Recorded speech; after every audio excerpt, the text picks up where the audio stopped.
grande Tá Wagner. Vamos lá. Wagner, fala um pouquinho da tua carreira. Começou em 2008, praticamente, né? Sim. E passa muito rápido, né? Qual é o grande momento que você... Cara, puxa, onde eu tô? Olha, esse evento é a Copa 2014? Passa um filme na cabeça? Exatamente, porque quando eu entrei na Band em 2008, eu falei, vou ficar o tempo de estágio, né? Ficar esse período de estágio aqui, vou curtir. E aí depois eu vejo o que eu faço da vida. E aí... trabalhar nos programas como estagiário, depois fui contratado CLT, né, na Copa de 2010, em maio, um mês antes da Copa de 2010.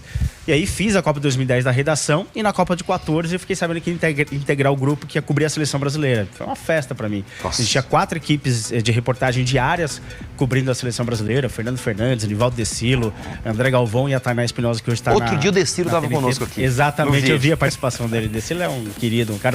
Pra mim é o cara que tem o melhor texto da TV brasileira. Ele é impressionante também, né? Espetacular, ele tem uma sensibilidade absurda, assim, pra falar. E você tava lá com o Decilo? Exato, e a Copa do Mundo foi... Assim, a gente não ganhou, mas pra mim foi uma vitória, porque eu fiquei 52 dias fora de casa, acompanhando o ambiente da seleção brasileira, desde a Granja Comari, os treinos, né, pré-Copa, e depois as viagens diárias atrás da seleção. Eu tava na equipe que ia um dia antes, então saí um dia antes da Granja Comari, ia pra onde a seleção brasileira ia jogar, por exemplo, Brasília, e aí pegava a chegada da seleção lá, cobria o adversário, ia pro jogo e depois voltava pra Grande Camarim. Então foi um período em que a gente acompanhou todo aquele processo daquela seleção. E pra mim, eu acho que o mais marcante foi a coletiva do Parreira após o 7-1 lá na Grande Camarim, que ele veio com aquele assunto da carta lá. Então ninguém entendia nada muito aquela história da carta daquela senhora que ele falou. Então, mas foi profissionalmente pra mim foi espetacular, assim, cobrir a seleção brasileira numa Copa aqui no Brasil e foi sem dúvida, né? Marco, Wagner, vamos pro intervalo, já a gente volta com mais assuntos. Quero perguntar para você da expectativa para a seleção, que venceu ontem, Campeonato Brasileiro, Copa Libertadores. Bora pro intervalo, já a gente volta com mais entrevista aqui com o grande Wagner da Band. Rapidinho, espera aí. Wagner, seleção brasileira, sim, o que esperar da seleção do Dorival Júnior? Você está acreditando? Claro, eu acredito que o Brasil não é possível. Em 8 seleções não tá na Copa do Mundo. Mas é a seleção do Dorival que vai chegar com chances de Copa ou não? É aquilo, né? Única seleção do mundo que participou de todas as Copas do mundo. É o Brasil. Então, a gente acredita que o Brasil vai estar, ainda mais agora, com mais seleções na Copa do Mundo, 8 vagas, uma para repescagem. Então, acredito que vai estar, mas tá difícil. 94 foi assim, né? Que ela chegou na Bacia das Almas. 2002 chegou na Bacia das Almas também, se classificou assim, praticamente no último jogo também. E o Dorival chegou... quando ele foi anunciado na coletiva de apresentação dele, prometendo uma coisa que talvez ele não poderia prometer, que era uma final de Copa do Mundo. Claro, pode se classificar, chegar lá, mudar tudo, mas com esse futebol que o Brasil vem apresentando nos últimos tempos, desde o Tite, desde o do Fernando Diniz, agora com o Dorival, acho que foge um pouco do que é ser só o técnico, né? Acho que não é só o técnico o problema da seleção brasileira. Wagner, falta a cereja no bolo. Nós tínhamos o Romário, você falou 90, 94, né? Tá atrás aqui, atrás de você, tá aqui. O Neymar é o Romário. É muito parecido os momentos, né? É uma seleção que tá faltando o extra classe, o gênio. Será que o Neymar vai ser o Romário de 94? Vai voltar bem e vamos ganhar essa Copa? Você tem essa confiança que o Neymar pode ser o cara? Olha, ainda? O Neymar fora de campo, pra mim, eu não comento o que ele faz da vida dele, é da vida dele. Mas eu acho que ele é o único cara diferente que a gente tem. E seria basicamente, fazendo uma comparação, seria basicamente com o 94. Porque a gente tinha naquele time Bebeto, bons jogadores. O Vinícius Júnior é um bom jogador, hoje é o melhor do mundo, mas não é o nível do Neymar. Não é o nível do Cristiano Ronaldo, não é o nível do Messi. Eu acredito que o Neymar, fisicamente bem, ele demonstrou agora no Campeonato Paulista. É claro que aí você vai fazer uma comparação com o nível de futebol paulista é diferente do nível mundial. Só que o pouco que ele pôde demonstrar, ele foi diferente. Eu acho que é o que falta para a seleção brasileira.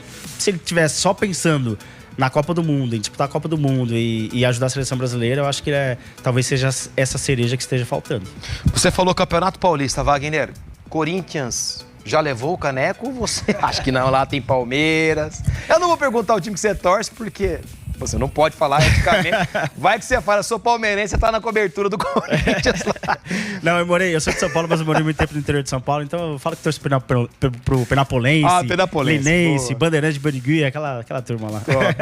Boa. Cara, olha, Corinthians é muito difícil ser batido na arena. É muito difícil lá, a torcida realmente canta junto, joga junto, faz o time jogar, porque eles não cobram o time durante o jogo. Então eles cobram depois, mas durante o jogo eles apoiam o tempo todo, ganhando ou perdendo, eles apoiam o tempo todo. Só que do outro lado, você tem um time que é acostumado com viradas.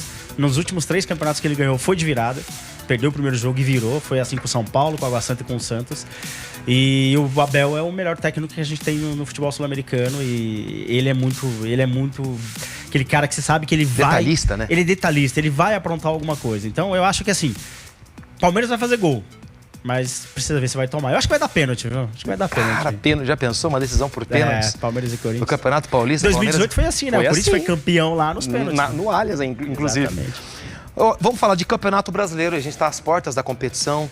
No teu ponto de vista, os 5 protagonistas para 2025 pro Brasileirão. Flamengo e Palmeiras, claro, né? A gente não foge disso, né? Flamengo, Palmeiras e os times que têm investimento ali. O próprio Atlético Mineiro, que tá bem de novo e tem um bom investimento. O Inter esse ano tá Verdade. Com o Roger Machado, campeão tá demonstrando, invicto, campeão invicto. Desde o ano passado, quando ele assumiu, ele já fez um bom trabalho na final do Brasileiro. E aí, colocando talvez mais um time aí, conforme for a sequência da temporada, acho que o Corinthians tem um time muito arrumadinho. O Ramon Dias é um bom técnico.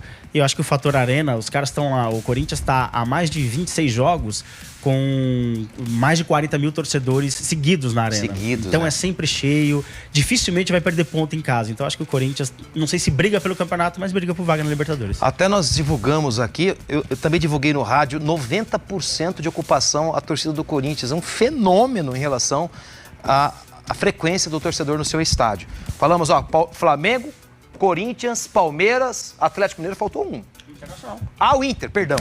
Então, são 5... Eu acho que são esses 5 que vão se destacar. Essas equipes que deverão se destacar. A gente fala de brasileiro, mas Libertadores, por estar fora, mas... É um segundo semestre muito cheio, né? Com muitas competições. Então, o Campeonato Brasileiro é aquela coisa. Os clubes no começo deixam pra dar o sprint no final do Campeonato Brasileiro porque ficam pensando em Sul-Americana e Libertadores. Mas aí quando, talvez, se você não abrir muito do olho, quando você vê o campeonato já foi, você não consegue recuperar. O ideal é manter uma regularidade e tentar levar as 3 frentes. Pra ganhar os 3 é muito difícil. Sim. Né? Precisa ter um elenco muito forte como o Flamengo, por exemplo. Mas chega no momento que você tem que abrir mão de alguma coisa. Sem dúvida. Aí não tem, ainda mais esse ano que tem o Super Mundial de Clubes no meio do ano. É verdade, no meio do ano. Muda muita coisa. Bastante. Pra encerrar, Fórmula 1. Lewis Hamilton, pole. Parece que fez pole, né? Essa madrugada. O que esperar do Lewis Hamilton, da temporada 2025 de Fórmula 1? A gente vê uma McLaren que terminou bem em 2025 e 24, começa bem em 2025. Será que o Hamilton leva essa? Volta pro topo? Então, eu vi um vídeo do Galvão Bueno esses dias no Esporte da Band, que ele fala... Que agora é nosso, Galvão. Que é nosso, exatamente, é da Band, da TV Guarandi. E aí ele fala muito de que ver o Lewis Hamilton na Ferrari é um pouco de ver o Ayrton Senna, porque ele tinha conversado com o Senna, por que você não vai pra Ferrari? Ele falou, cara, eu preciso primeiro ganhar na Williams, pra depois ir pra Ferrari. Sonho dele, que era o sonho dele. E eu acho que é isso, o Lewis Hamilton, ele tá precisando voltar a demonstrar. Eu acho que a torcida brasileira já tem um amor muito grande por ele. Agora na Ferrari, que a maioria dos brasileiros são ferraristas. E eu acho que esse ano ele vai dar trabalho. Se a Ferrari entregar para ele um carro bom, eu acho que ele vai entregar resultado. E aí soma-se o resultado com a áurea que tem a Ferrari e o talento que tem o heptacampeão do mundo. Acho que vai dar coisa boa. Lá. Bora pro sorteio, tá acabando o programa. Vamos pra nossa Fórmula 1 de Campo Grande, que é a nossa Copa Truck, não é verdade? Exato. Levanta aí, Wagner. Agora é com você, meu irmão. Vai lá. Último sorteio, valendo um par de ingressos. Só fala para aí. Tá com a gente, vamos lá, Parou! Copa Truck, legal demais. Não mandou o nome. Eita. Mas tá aí o queridão, a querida, a Valdeci. Ganhou, o Valdeci, na verdade. Valdeci. Ganhou aí um par de ingressos para você poder acompanhar a Copa Truck neste final de semana no Autódromo Internacional de Campo Grande. A produção vai entrar em contato com você, vai ajustar certinho e você vai retirar conosco. Wagner, obrigado pela tua vinda aqui no programa. Que Deus te abençoe sempre, meu querido. A nós, parabéns pelo programa. Muito obrigado pela recepção aqui em Campo Grande. Primeira vez, estou amando a cidade, viu? Maravilha. Gente, por hoje é só. Voltaremos segunda-feira com mais programas Donos da Bola. Eu quero que você se cuide, olhe sempre a Jesus, que eu tenho certeza absoluta que tudo vai dar certo na sua vida. Um beijo no seu coração e no coração da equipe da TV Guarandi. Essa galera que sempre arrebenta a boca do balão. Beijo! Até segunda. Tchau, tchau. Valeu, gente. Tchau.